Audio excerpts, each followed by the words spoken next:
and playing and playing, doing cowherd boy activities, intimate pastimes with Krishna.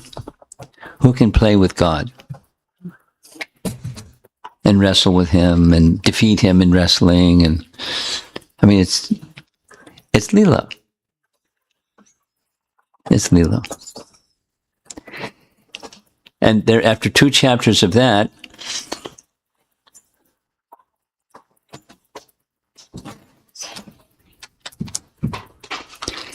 next comes another Leela.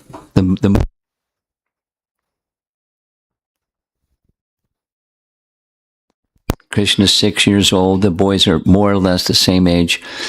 And it's summer season, and summer in Vrindavan is like super hot. So they were really hot and really thirsty. And they knew, Mother Jasoda warned them that morning, don't go to the Kaliya lake. So they went to the Kaliya lake because they were just overwhelmed with thirst. They're better than yogis, but they were overwhelmed with thirst, which is completely inconsistent with, it's a Leela. So then they drank the water, this poison, they knew, they drank the poisonous water. Bad. And they died. The cows went first. When the cows went in, the water, they also died. And that's, so the cowherd boys, because of their affinity for the cows, they went after the cows and they died. And then Krishna came, because it was purposeful that Krishna didn't go when they went running to get the water. Krishna was behind and he saw them looking dead, and he brought them back to life. And when they came back to life, they looked at each other and said, what happened? We were dead. What happened? Not like we passed out, we fainted or something. We were dead. And now we're back to life. What happened? How powerful? Is there a limit to the powers of this, our friend? No limit.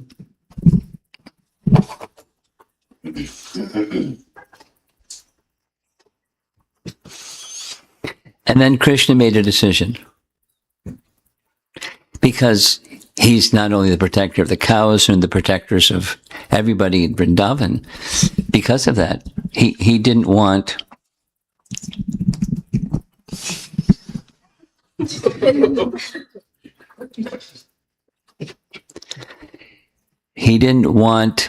to leave Kaliya there. So he decided to get rid of Kaliya. But, he could have killed Kaliya.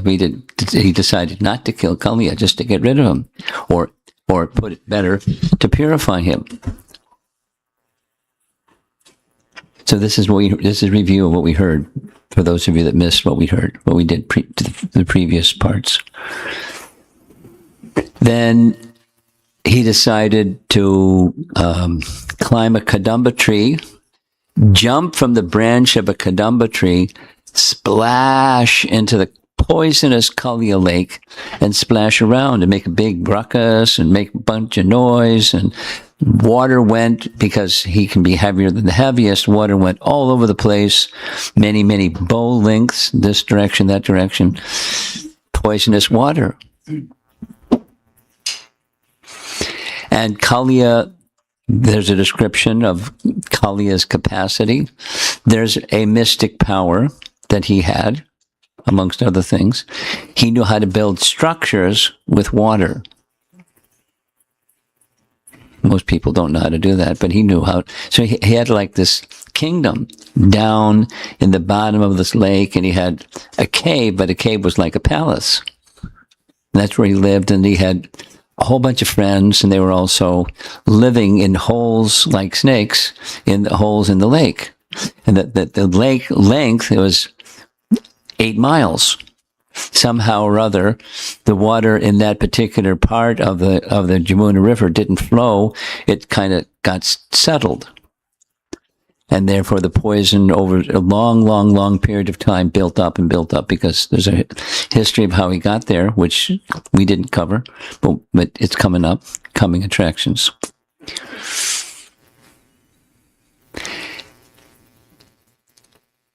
And so Kaliya heard, and he came, and he stood like this giant serpent in front of the 6-year-old boy. 5-year-old boy? 6-year-old boy. With coppery red eyes. He had many, many hoods, that kind of a serpent, a many-hooded serpent. And there was a battle. And he started striking Krishna with his fangs. He wanted to bite Krishna and kill Krishna. Not a nice guy. And so Krishna allowed himself to be caught in the coils of the Kaliya serpent and stood there. Now, we did a little correction on the mathematics. It was for 1 muhurta, which is 48 minutes. We those of you that didn't catch the correction, it's not 2 hours, it's 48 minutes. And the cowherd boys, seeing this, panicked because it's a role reversal. Previous, always they're in difficulty and they call Krishna's name and he removes the difficulty. In this case, Krishna's in difficulty and they can't call Krishna because he's in difficulty. So a messenger went all the way from, those of you that have been to Vrindavan, you know the distance is quite some distance from where the Jamuna River flows and where Nandagram is. So they went all the way back to Nandagram and told Nanda Maharaj, your son, da-da-da-da-da. And so they came running. It's a nice detail. Balaram wasn't there because the whole Leela would have been spoiled if Balaram was there. So he was not there by the providential arrangement. It wasn't his birthday, but it was a day when the nakshatra, the lunar constellation passed, the moon passed through that nakshatra. And so Mother Jasoda wanted to have a big festival.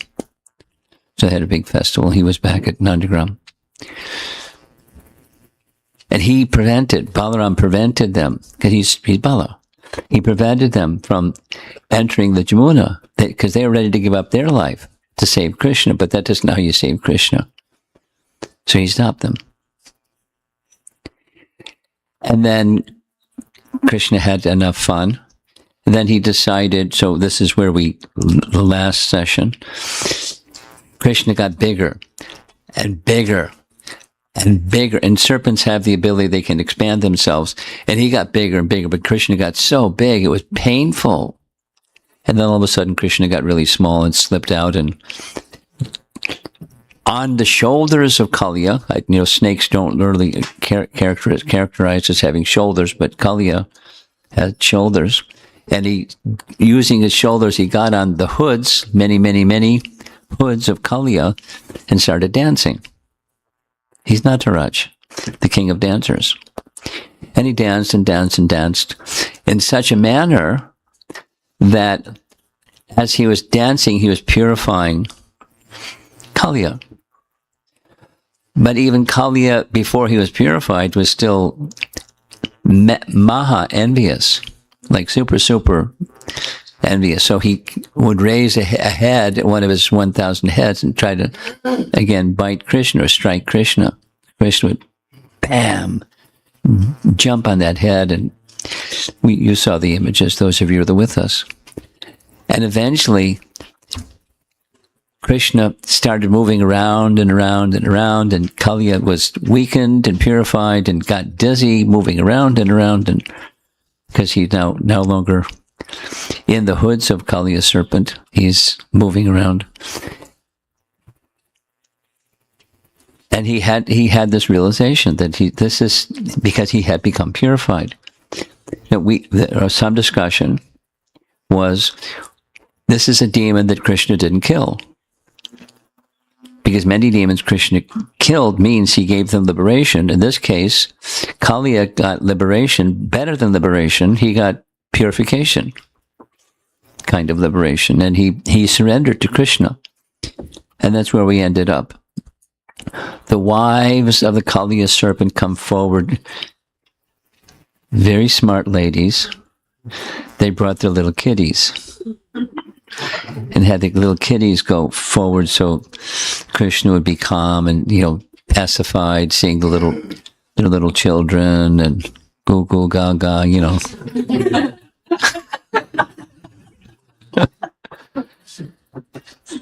Because to do this battle, there was anger, transcendental anger in Krishna's side, but so to pacify Krishna, so now they're going to begin a series of prayers. And we get to hear why, several things. They're so elevated. The words that they speak are words of a sadhu and great devotees of the Lord.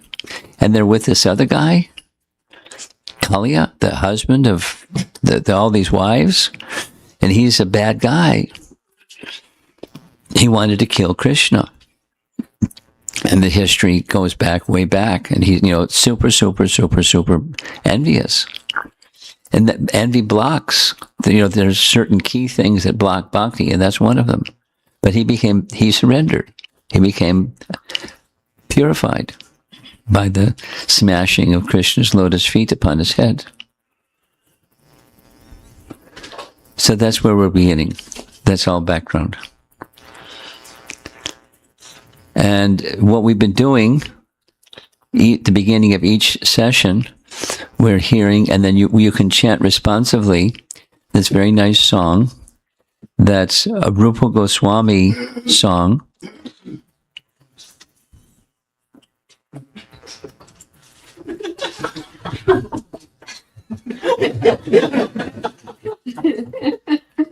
Could you do that again?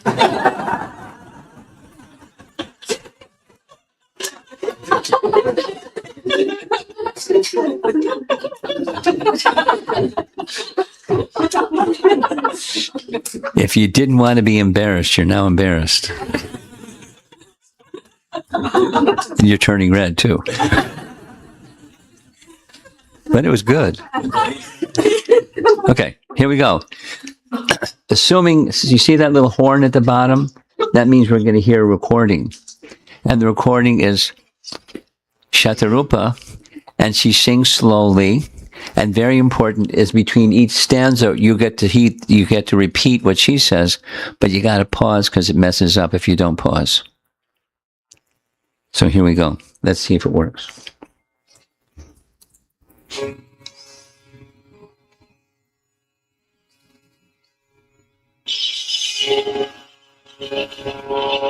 Kamam damodara mama mana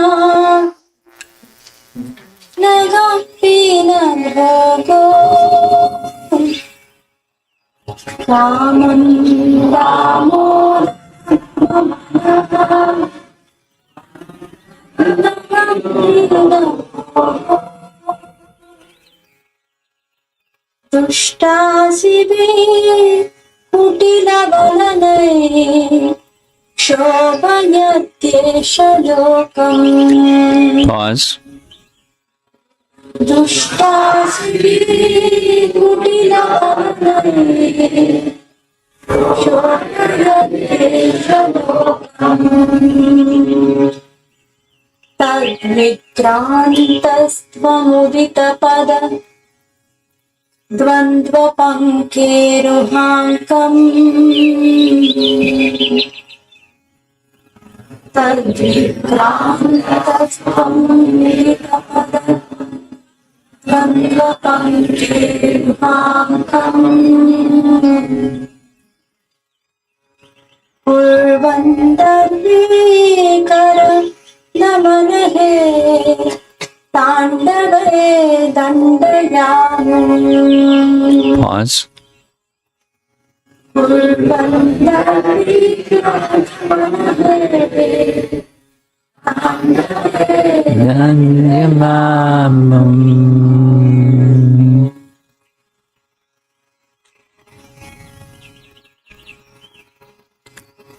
Lord Krishna, with its crooked motions and the sharp fangs of its wicked desires, the great snake of my mind torments the entire world. Oh, all-powerful Lord. Oh, crusher of Kaliya, please punish that snake with your dancing. Please place on it the marks of your lotus feet. Rupa Goswami's poetic description of his mind, comparing his mind to the Kaliya serpent. So now is the beginning of the prayers. This little painting on the right shows how do you paint the Kaliya Nagas? They have the lower half of their body looks like a snake, and the upper half of their body looks like ladies. But that's how the artists have depicted, because how are you going to do it? And there's Krishna, who has been dancing on the hoods of the Kaliya serpent, hearing their prayers. And here's commentary. In 6 verses, they, the wives, express their agreement with the punishment. In 10 verses, they offer obeisances to Lord Hari.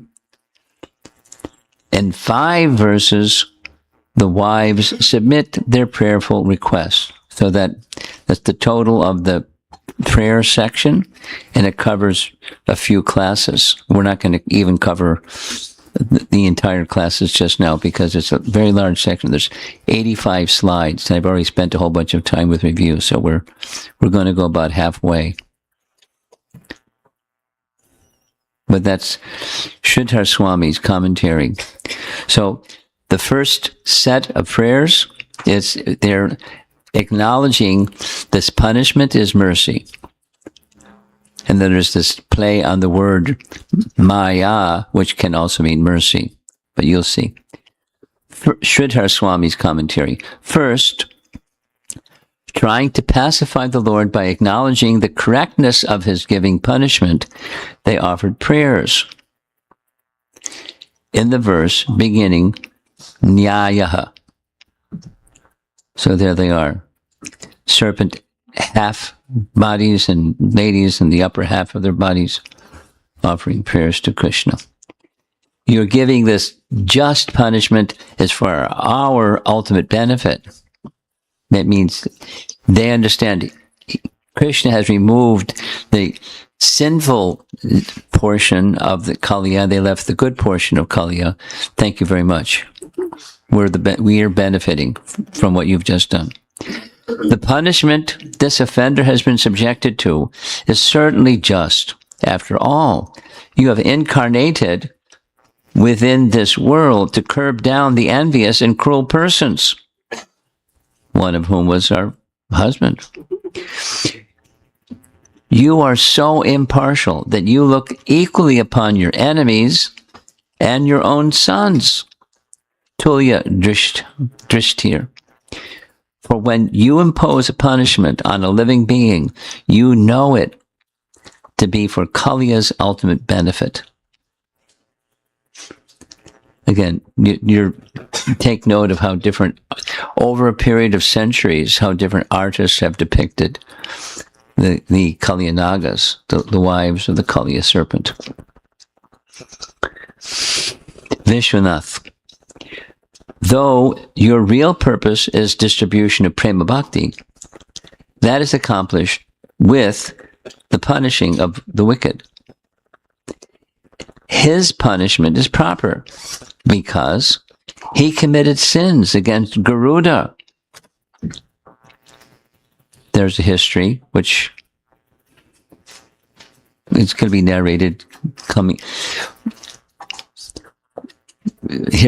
I'll be back again in 30 days. But we're not going to continue with this because it's Nityananda's appearance day. So we're going to be focusing on Lord Nityananda, not Kaliya and the wives of Kaliya serpent. But then in a future time, we'll hear the rest. And we'll also hear how he was the offender of Garuda. But, in a previous iteration, long, long ago, he lived in a place where he offended Garuda. And Garuda was after him because he offended Garuda, and snakes are food for Garuda, and he was going to eat them. Anyway, so there's some history. Even though he committed sins against Garuda, against the living entities in the Jamuna and in Vrindavan, and thus against you. Because you give just punishment, you have appeared to punish the afflictors of the devotees. So he's protecting the devotees. You have also come to give mercy to the devotees. If you did not appear there, if you did not appear, there would be no punishment for the evil or mercy for the devotees. You are equal towards enemies and sons. Thus, though you punish the wicked, you do not hate them. You're uplifting them. They're intelligent ladies. They're good wives, but they're also intelligent. They understand. You give results which cure the wicked of their nature by giving them hellish punishment, then giving them eternal happiness, removing and giving.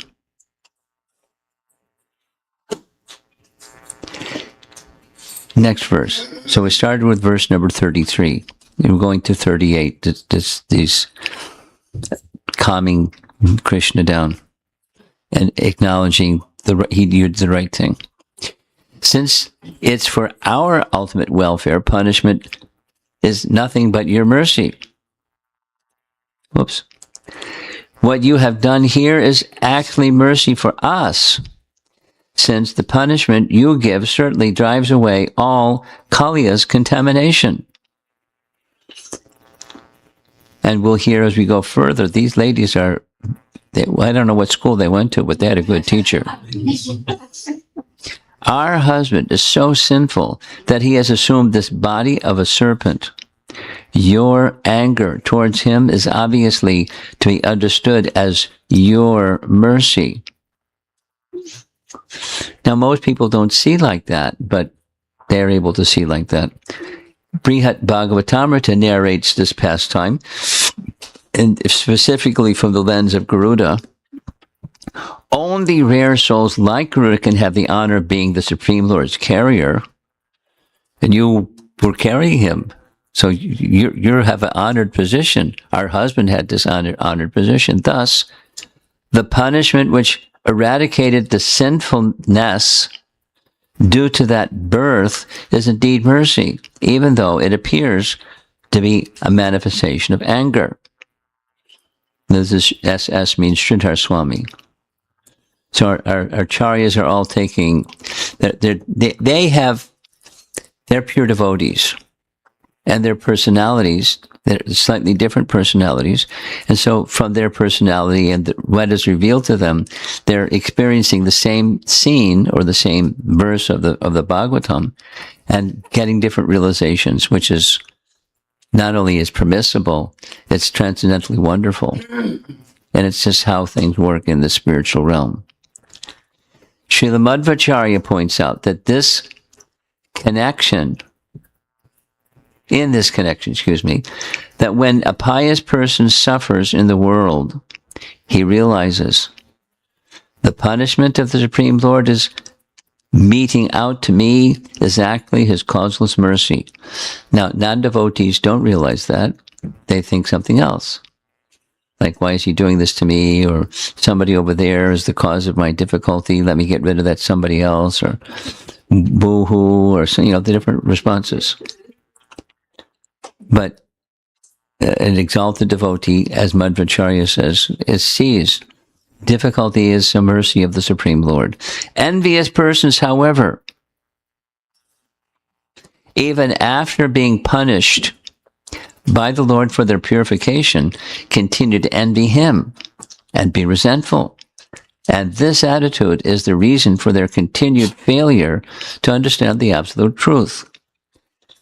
Now notice it says BBT, and BBT means Prabhupada has left this world already. He ended with a prior chapter from 10th canto, And from that prior chapter, it's now a group of devotees, Sanskrit-trained devotees, Gopi Pranadhana, Hridayananda Maharaj, and Nitai, and some others worked as a team and collaborated and came up with the subsequent commentaries. You show mercy to us, the wives, because punishment of the wicked uproots their bad desires completely, that is directly experienced by us, taking away the offensive snake body of Kaliya, who identifies with his body, is seen here.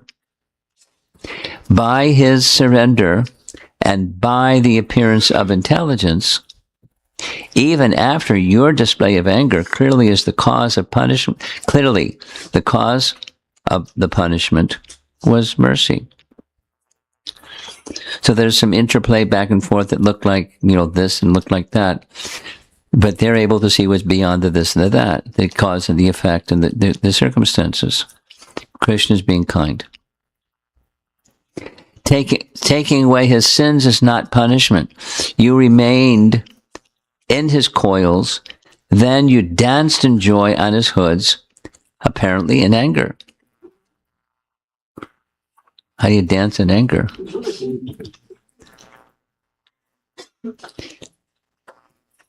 So some nice artwork. Now this is not one of the old style. These are ladies that have saris and they don't have tails of a snake and stuff like that.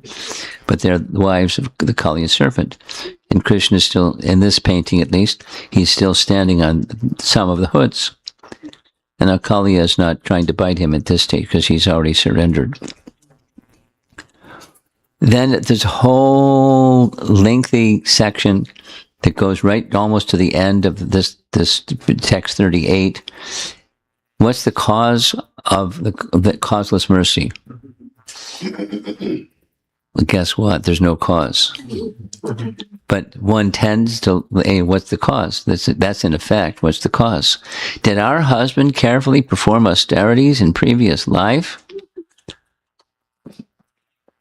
Commentary.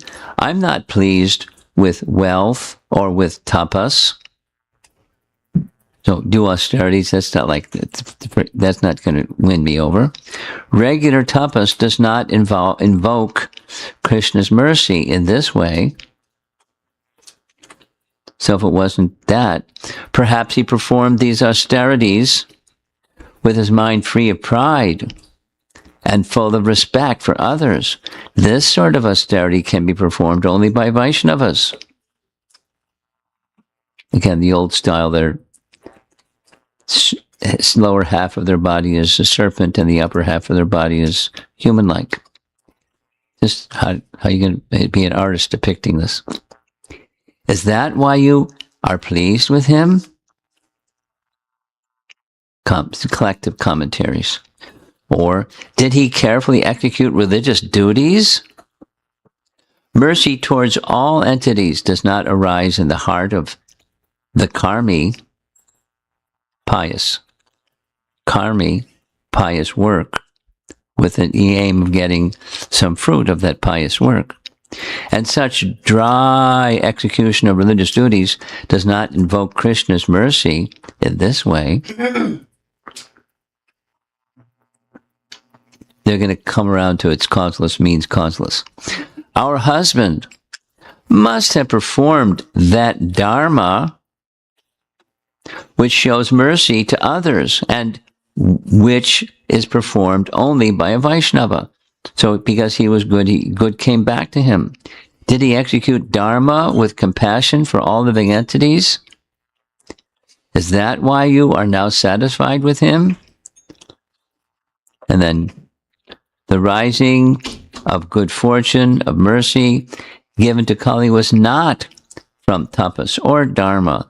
It was just Krishna's inconceivable mercy. It is inexplicable. It's just the power of his mercy. And the concluding 3 verses say the same thing. He's just merciful. So here's the first of those 3.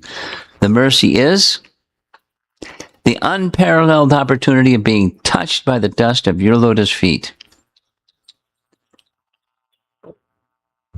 What prompted him to do that? He's merciful, that's all. There's the verse, and here's the translation of that verse. We do not know how the serpent Kaliya has attained this great opportunity of being touched by the dust of your lotus feet. For this end, the goddess of fortune performed austerities for centuries, giving up all other desires and taking austere vows. And even she wasn't able to do on that basis, so what to speak of Kaliya. Seeing the sweetness of Krishna, Lakshmi, who resides on Vishnu's chest, became greedy and performed austerities, but did not attain him. But she gained the boon by getting a type of residence on Krishna's chest as a golden line. Some of you know that's one of the marks on Krishna's body is the mark of goddess of fortune on his chest, a golden line on his chest. This is Brihat Bhagavatamrita commenting. The supreme goddess Mahalakshmi is the eternal beloved of the Lord of Vaikuntha. She does not have to worship him to achieve him, but her expansions descend as avatars to accompany the various incarnations of Narayana.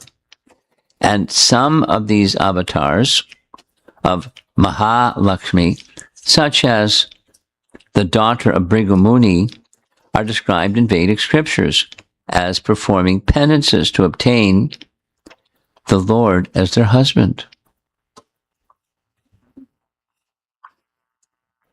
Sanatana Goswami through Brihat Bhagavatamrita. Though one may say the cause of Kaliya's qualification was association with his devotee wives. They were pious. They were devotees. Wait till you hear the rest of their prayers. And living in the Jamuna. He became purified just touching. What to speak of living in the Jamuna. He became purified, qualified. Living in the Yamuna is not raised as a qualification because he offended the river, Jiva Goswami said. He polluted the place so badly that when the fish died and the birds that flew over, the fumes were so horrendous, they died flying in the air and came crashing into the river Jamuna. So he was offender to the river Jamuna. Krishna speaking in response to these prayers and these questions. You say that being touched by the dust of my feet is unparalleled mercy. What great result will a person get by attaining the dust of my feet? Nagapatni's reply, no, you cannot say this. The result is greater than anything else. Vishwanath, guess who, is commenting in this way. Well, what is it? What's so special about the dust from my feet? So here's verse number 37. It color-coded. Those who have attained the dust of your lotus feet never hanker for the kingship of heaven, limitless sovereignty, the position of Brahma, or rulership over the earth. They are not interested even in the perfections of yoga or in liberation itself. Apunar bhavam. So if they don't want those things, then what do they want? This verse is nearly identical with Canto 6, chapter 11, in Vritrasura's prayers. There you see Vritrasura. Remember that guy? Who's that guy? Vritrasura. Really? What do you remember about Vritrasura?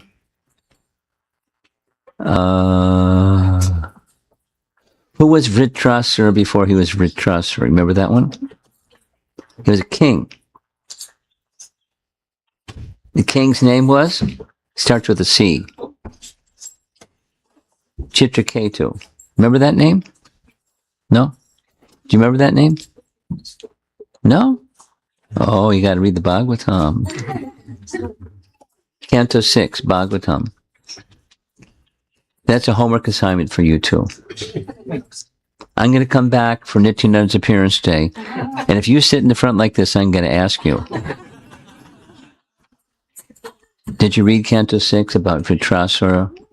So you see Vritrasura, he's a demon. He's got this trident, and he's having this battle with Indra. How do you know it's Indra? He's riding on an elephant.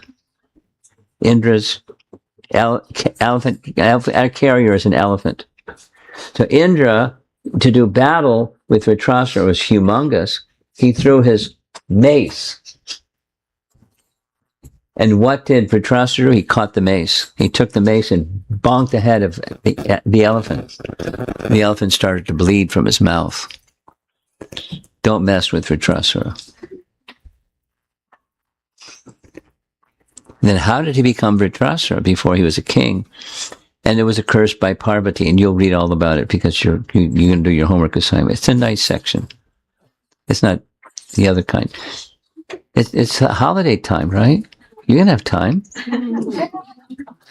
Do a little reading with your family and ask a lot of questions, and you'll learn all about.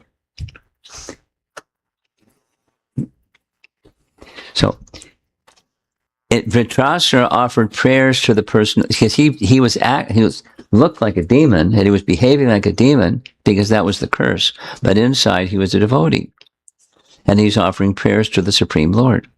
And in his prayers to the Supreme Lord, it's a nearly identical prayer to what the Nagapatnis were saying. I do not want liberation, even if I have to give up your lotus feet. That's the Vritrasura, and it's similar to what the Nagapatnis are saying. Now, in the end, Indra, by super guidance, he used his thunderbolt weapon because he has different weapons. So he has the thunderbolt weapon, and he cut off the arms and eventually cut off the head. And Vritrasura said, please do it. Liberate me from this Vritrasura body so I can be with the Supreme Personality of Godhead. Do it, do it. And he did it. And you see up in the sky, there's some demigods saying, wow, it's a nice pastime. So, back to the Nagapatnis. There are many glorifications of the touch of the dust of your lotus feet. The great effect of even a little surrender to your feet is inconceivable. And then Bhakti Rasamrita Sindhu saying the same. This is Rupa Goswami. Those surrendered to the dust of your feet, quote unquote, indicates profound surrender. So what does that surrender to the dust of the feet mean? It can mean literal, but it can also mean this poetic description. Because there's his feet. And what are you supposed to do? You can't run around and touch his feet because it's a painting. But the painting is not different than the person. So it's surrender, profound surrender, showing persons with a super excellent type of bhakti.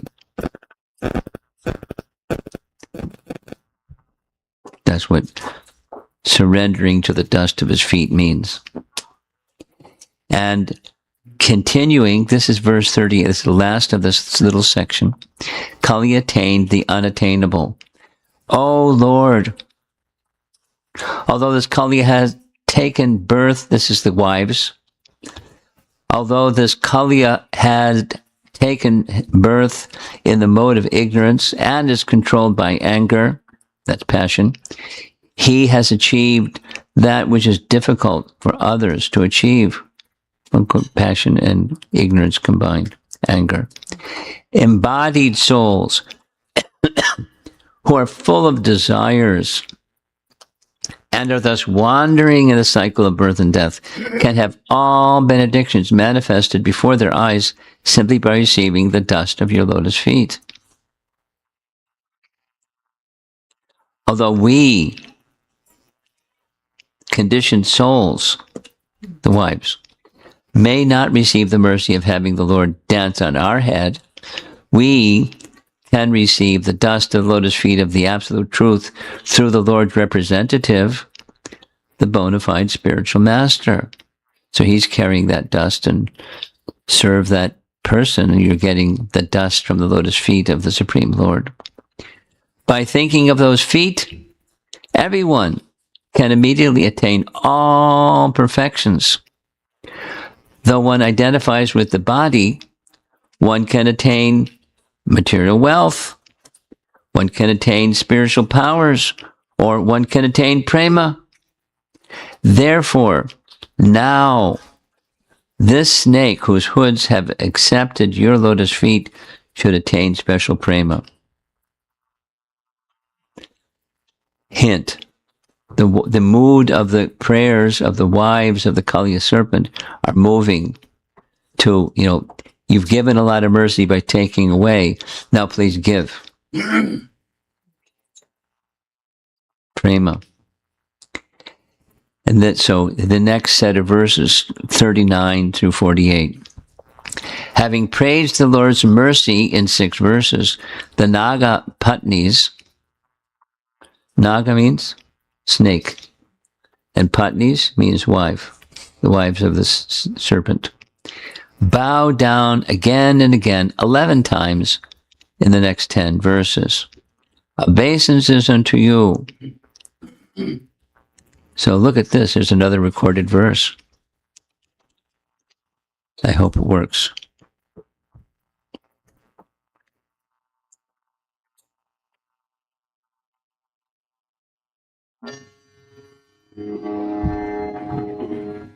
Namastubhyam Bhagavate Purushaya Mahatmane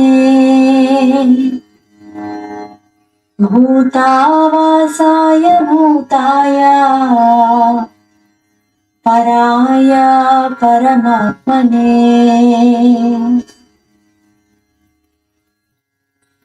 We offer our obeisances unto you, the Supreme Personality of Godhead, all the present in the hearts of all living beings as the Super Soul.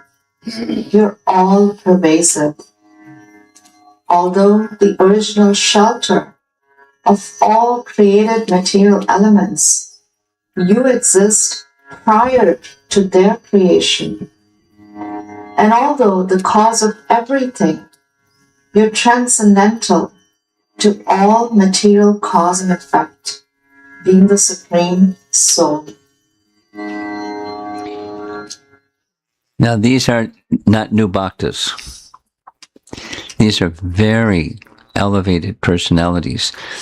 They're seeing the mercy that Krishna has given, and they're going to lead to more mercy, the prema bestowing feature of Krishna. And they're going to pray for that on behalf of their husband, who just got smashed, but surrendered. So this is a little description of he, the personality of Godhead, Krishna, is the place of shelter for all. He's the place of shelter of the creation, the cosmos, and the elements that make up the creation.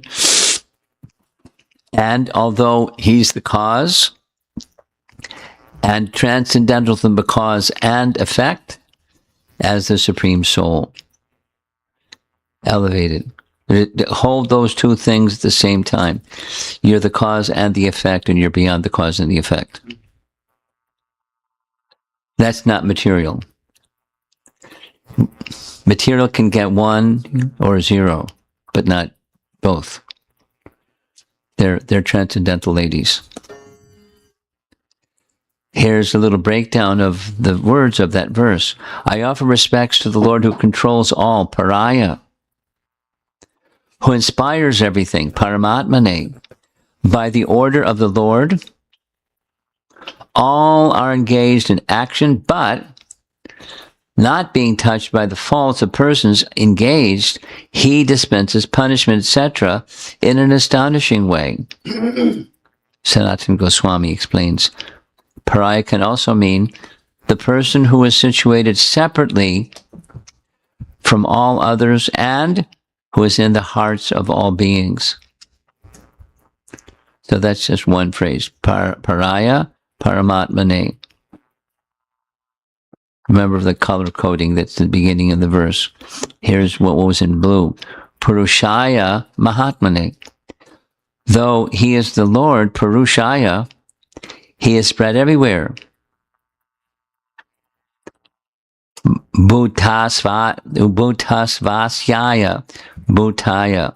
Though he is the controller of all jivas, Bhutavasaya, he appears in the form of the jiva.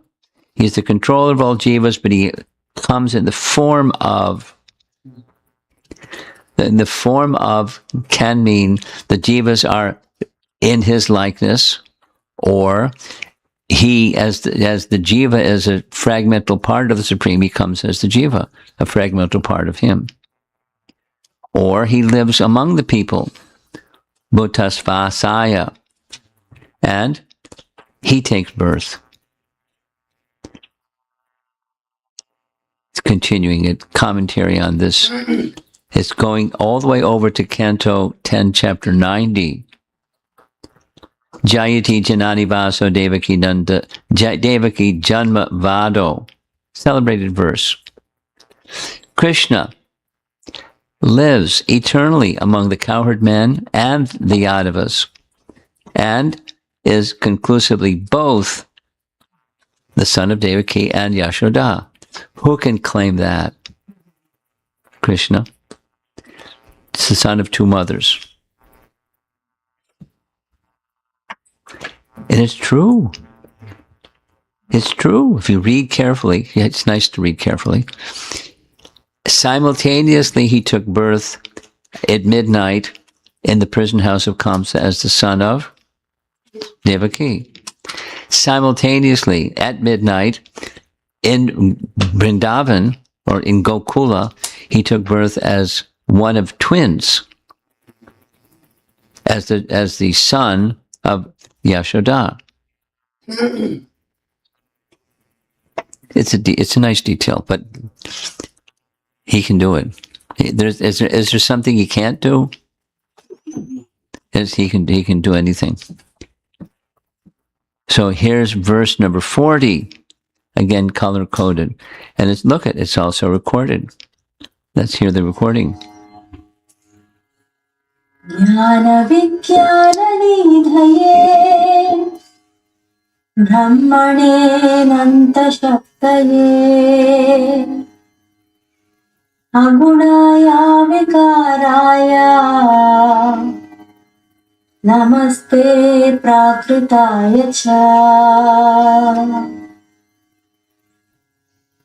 Obeisances unto you, the absolute truth, for the reservoir of all transcendental consciousness and potency, and the possessor of unlimited energies.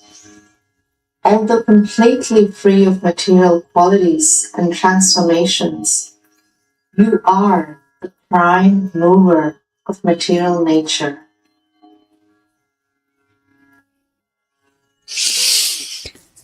In one sense, it's simple. In another sense, it's mysterious. As living entities activate matter, without the presence of living entity, matter isn't activated.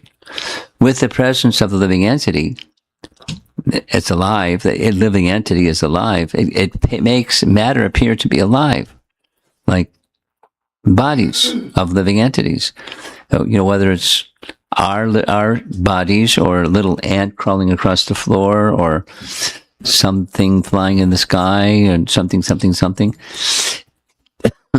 There's a soul that's animating matter. Animating matter is dead, but it appears to be animated. by the presence of the soul. Similarly, the universe, on the much bigger scale, matter manifests because of the presence of spirit, and the universe and planets in the universe, etc., things move because of the Supreme. But by that contact, the Supreme doesn't take on material qualities. He is free from material qualities, and moving in this realm that has material qualities, or it's conducted by material qualities. And therefore, human bodies have modes of nature, and modes of nature impel one to act this way, that way, or the other way by the force of conditioning. But the soul is not contaminated by that. The soul acts as if, but is not part of that. So Krishna is absolutely free. It may appear that, for example, he has been angry, and he's dancing with anger and smashing the hoods of the Kaliya serpent. Every time he raised his hood to again tried to bite Krishna with one of his hoods, Krishna would pounce on that hood and dance on the hood, purify him. That's Krishna. It was a gesture to show the apsaras in the sky, you think you're good dancers? Where does your dancing ability come from? So dance nicely, but know that the dancing nicely ability comes from Krishna, etc. So it was a show for the demigods, and he knew they were watching. It wasn't like put on a show for their entertainment. It's, he's the source. He's helping them with their capacity to understand there's a source of whatever it is that I have. And that's true for anything. I'm looking across the room and there's some flowers on the table. Some nice roses, it looked like, from here. So where'd the roses come from? From the source of roses, the rose garden. And then where the rose, you keep going back and back. There's the cause behind everything. The animating force behind everything is the Supreme. And the Nagapatnis have that realization, and they're expressing it in a nice way, but it's high philosophy. And who can see like that? They can see like that. Even just after Krishna just smashed the hoods of their Kaliya serpent, their husband. And they're saying, Jai, thank you. Beneficial for him, beneficial for us, beneficial for the residents of Vrindavan. Really, really good. And now they're entering more deeply. They're going to go into the please give him prema phase. That's these prayers. In this verse, he, Krishna, is described as the object of Gyanis. Quote, we offer respects as the goal of the Gyanis to he who is the reservoir of all knowledge, and Chit Shakti, or Jnana Shakti, Nidhi, just as the ocean is a reservoir of all gems. Nice. You are knowledge itself, and an ocean of Vijnana, meaning realization. We offer respects to he whose qualities do not transform into material qualities, agunaya, avikaraya. There's Sanskrit scholars too. We offer respects to he who has variety of non-material qualities, aprakritaya, the material qualities inferred by the foolish persons are rejected in your human-like form, which is worshipped by the devotee. So that's slide number 45 out of 85. And we're going to end. but there's a reason, because time keeps ticking. And also, we're saving something for later, but more importantly, one of the best parts of time spent together like this is the discussion. There's the Shravanam, and then from the Shravanam comes, something is, the mind or the intelligence or the soul are touched by that sound, and then there's some responsive and there's some sharing in the association of devotees, and that's loving exchanges. So let's see if there's some discussion. I see Nandamukhi's hand. You always have your hand up first, so I'm going to call over you. Yeah. Hare Krishna, Guru. Thank you so much for the wonderful narrations of Krishna's pastimes. In one of the earliest slides, the beginning slides, it is mentioned that Kaliya committed sins against... Kaliya did what? Committed sins. Yes. Towards Garuda. Yeah. So I'm just wondering, is there any difference between offense and sin? And what are the consequences? Yes, there is. There was an offense. There was said sin. Yep. There was an offer. Should I tell the story? I just stay with the principle. The question is there a difference? And yes, there's a difference. There's standards that are to be observed. Is it possible that something that's sinful can also become an offense? Yes. When the offense is, I'm disrespecting another, particularly one who is dear to Krishna, that's offensive. Like, for example, stealing. That's the sin. And then there's the offense, if I, you could extend that, and it becomes, like, say, it's a Vaishnava has a deity, and it happened in Mayapur.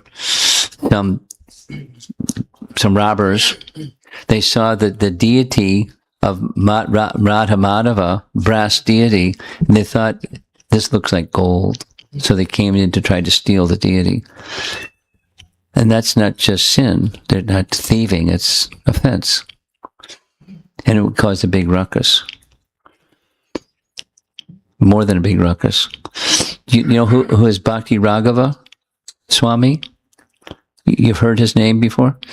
He walks on crutches because he ran out when the robbers were coming, and he chased them, and they had a shotgun. They shot his leg.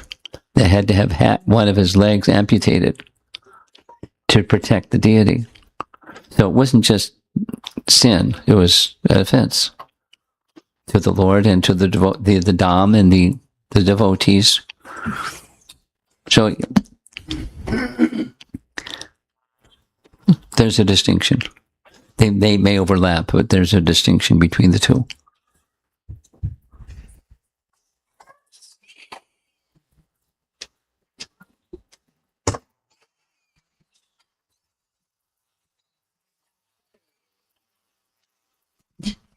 Hare Krishna, Guru Maharaj. It's really nice and warm in here because it's really cold out there. But, there's an advantage to being packed up in a small space. Go ahead. Three things in my mind. The first is I like the prelude you showed, the prayer composed by Sri Rupa Goswami, and I think both the verse and the singing of the verse by Shatarupa Mataji, and they're quite interesting. It has a sense of the kutila, the crookedness feeling in it, right? And I think that inside that verse it has a interesting metaphor as well, as like the mind is torturing the whole world, And You're the third person to comment on this particular phrase. Go ahead.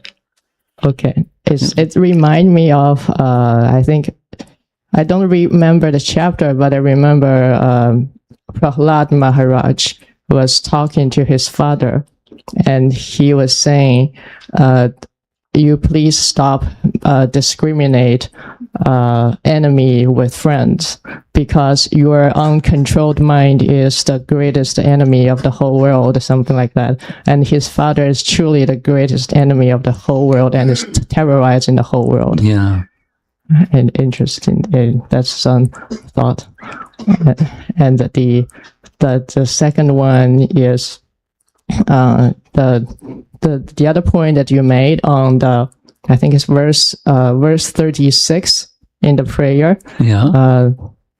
It talks about the dust of the lotus feet. Mm. It's and also you gave some elaboration later on. I think it has a certain significance because we talk about dust of the lotus feet instead of talking about the lotus feet itself.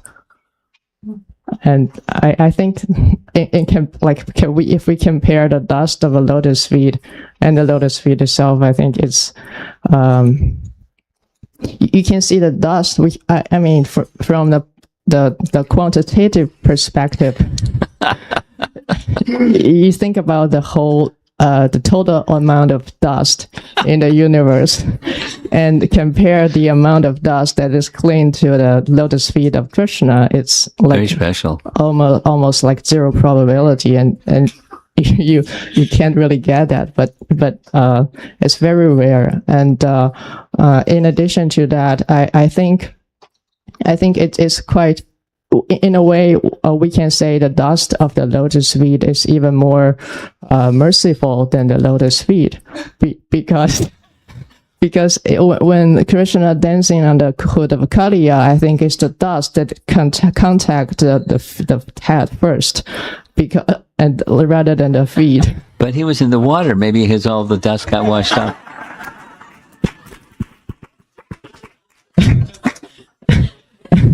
and yeah, internally, I mean, the dust of lotus feet also represent the path that the person have traversed. Yes, And also yes. when the person is no longer present, the dust of lotus feet can still remain, and you can remember the person by that dust of the lotus feet. Something like the sandalwood shoes of Lord Rama versus Lord Rama. Something like that, yeah. Very similar. Very similar. And that's what Bharata worshipped. And that's what, from his perspective, that's what ruled Ayodhya, not him, but the shoes of Ramachandra representing. When you are in a Yeah. missing the person, the dust can still help you and relieve that. For a scientist, you're very poetic. Compliments. Go ahead. Third thing? The last thing is a question, and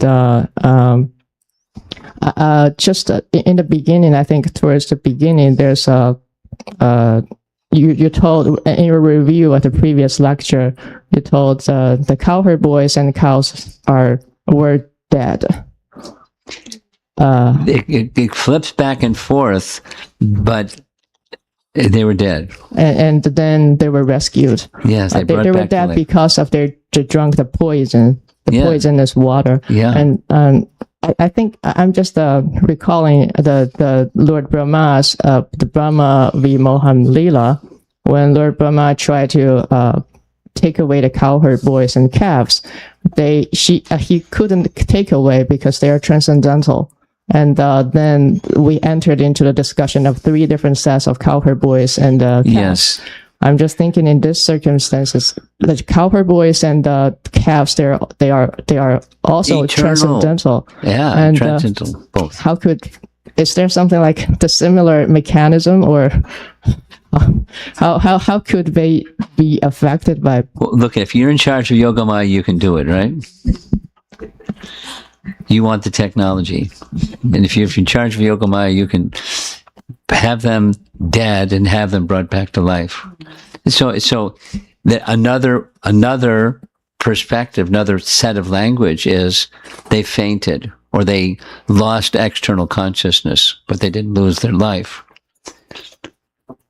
So they lost external consciousness, and Krishna revived their external consciousness. They were feeling, they say, we were dead. What happened? So if you were dead, how do you know you were dead? So, there's language problems, and somebody can get lost in the language of it, which is there's no harm in that, because if you're going to unravel the mystery, Krishna is supreme. That's how it's going to get unraveled. And there are different ways of looking at Krishna as supreme. And even specifically, were they dead or were they not dead? Were they unconscious or were they dead?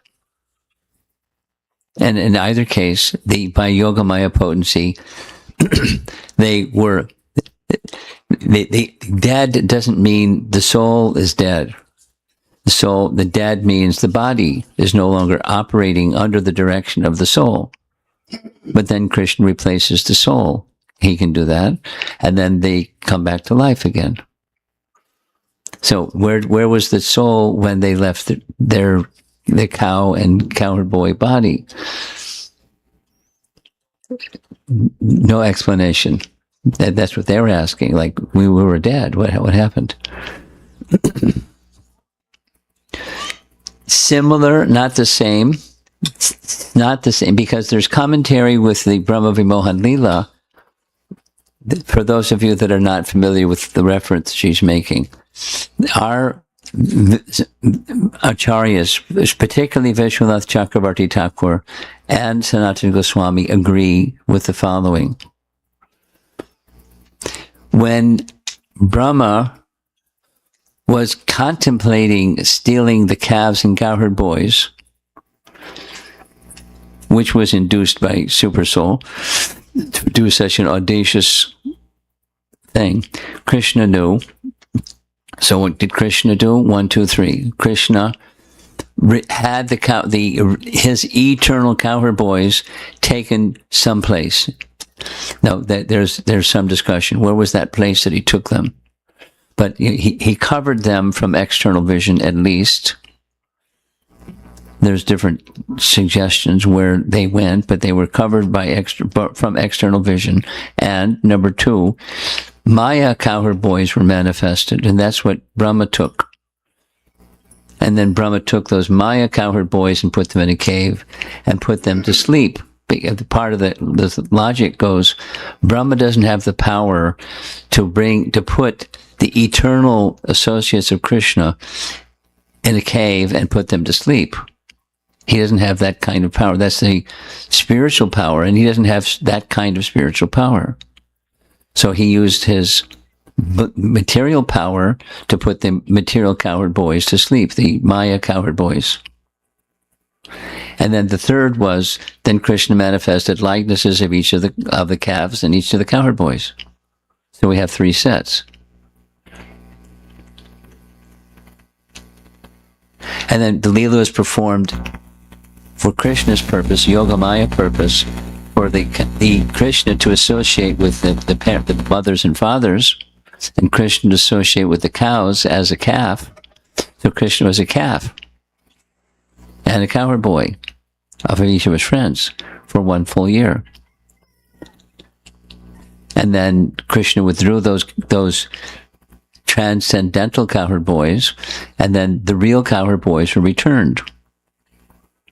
So it's a Leela for a purpose. The purpose, the pastime purposes, but way up there is rasa, to give the chance of the ladies and the fathers to have Krishna as their son, the parental affection Vatsalya rasa directly with Krishna, not just through the medium of their son. And our son is playing with Krishna, but now they're directly playing with their son, who is Krishna. So it's for that. It's a rasa purpose. Leela has a rasa purpose. That's the message. And depending upon the purpose of Krishna to stimulate love, he does different things. So now back to this situation with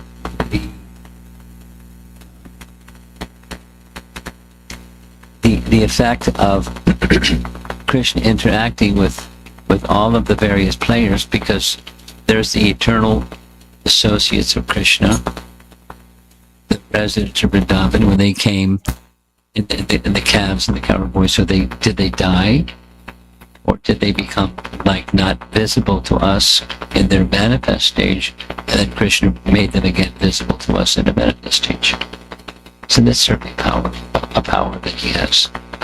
So they didn't die in the normal sense of dying. They were withdrawn and then were replaced once again.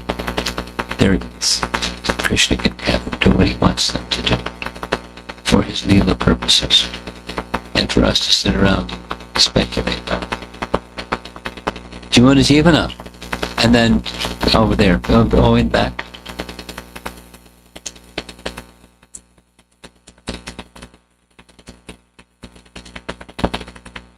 Do you like the way Gopal Bhatta mispronounces your name? Isn't it nice? It's his unique way, Maharaj. Yeah, Accept it with affection. Yeah, it's affection. That's right.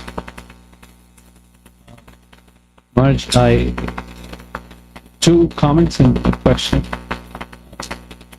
Something that's very striking in this pastime is, to me, these wives of Kaliya are really the heroines. They stand out. And it takes me back to the second verse of the Bhagavatam that says, Nirmat Saranam Satam.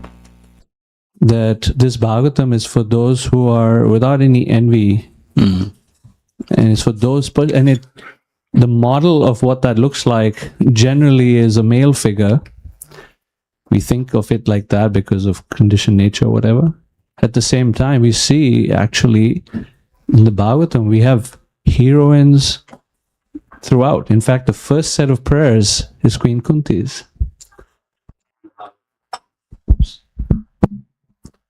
And here we see the wives of, they're just superlative personalities.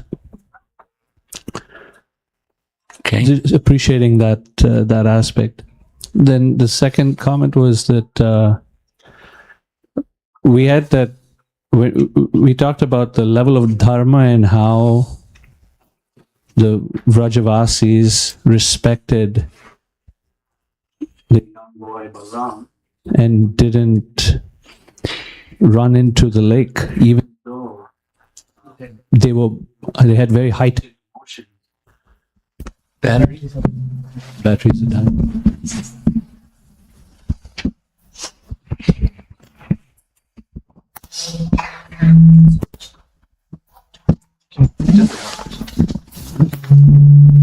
Shut it off. Thank you. Go ahead. He's got go ahead.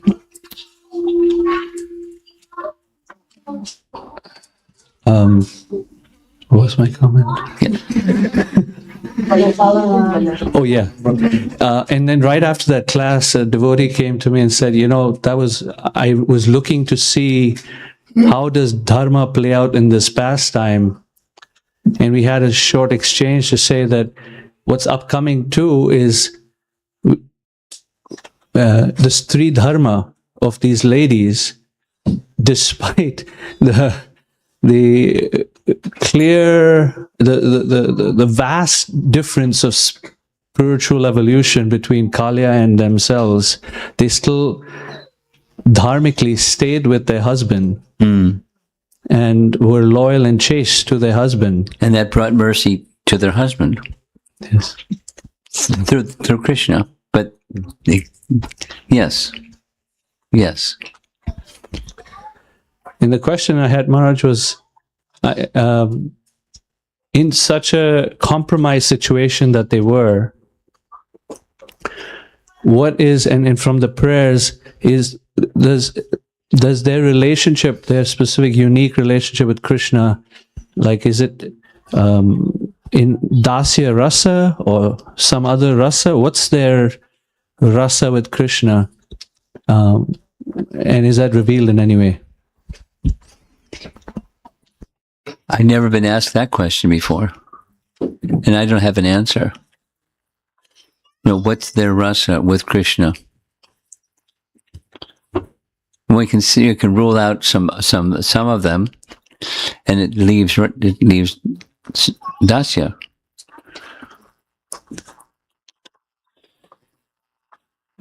But that's not the way to go about, deciding things. It's not this, it's not this, it's not this. So what's standing? It must be the one that's still standing. So I don't know is an honest answer, and good chance it's just servitor, because servitorship underlies the others, but it's not friendship, and it's not parental, and it's not conjugal.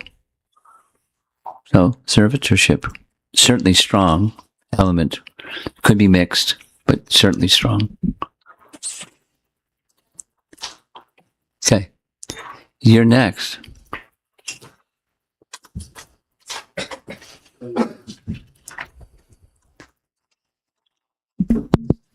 Hare Krishna, Guru Maharaj. This was a very beautiful explanation of our acharyas, how punishment is seen as Lord bestowing the mercy. My question is, Guru Maharaj, if the mercy by Krishna is sometimes harsh rather than being gentle, how do we learn to recognize it? Or what if it comes, what if it comes in the way of our own strong sense of justice? A strong sense of Justice. justice. Well, there's different ways of responding, and here's one way. You're in Maya. Because Krishna's not harsh. Supposing one of these little boys here in the front started, misbehaving, and their mother is sitting nearby, and she may reach out and tap their hand.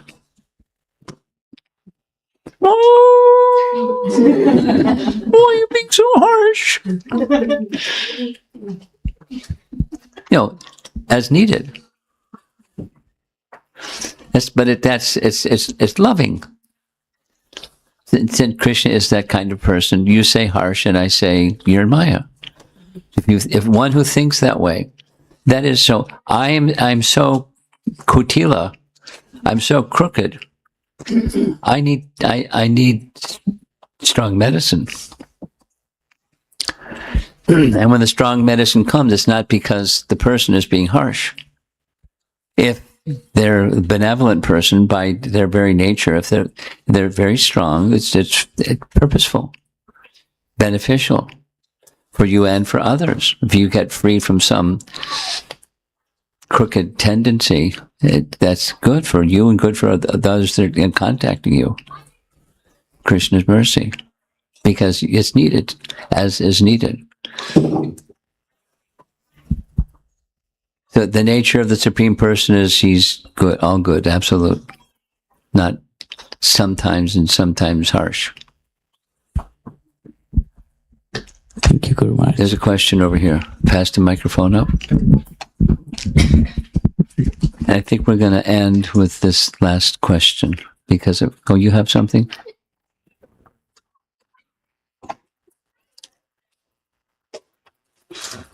Short and sweet.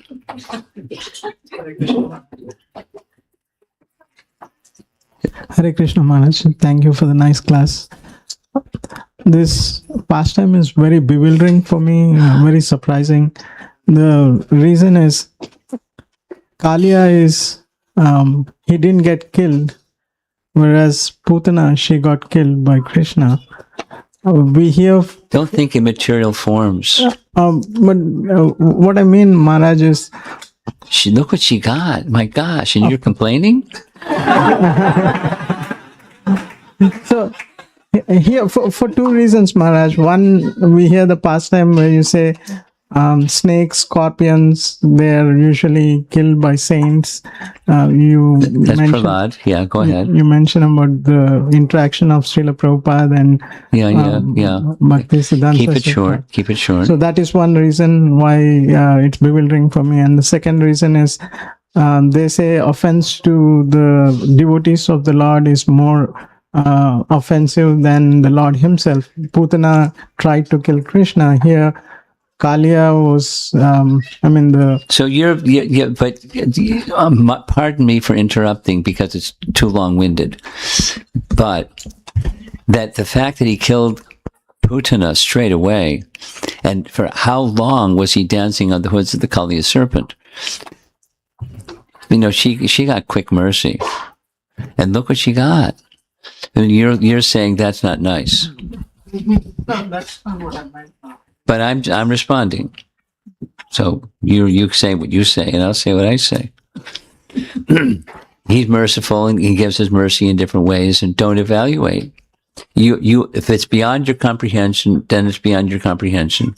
You're bewildered, fine. But step back from being bewildered and you don't understand it.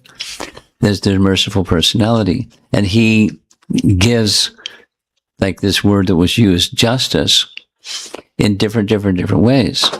And it was perfectly just for Putana. She was incorrigible. And Kaliya wasn't incorrigible.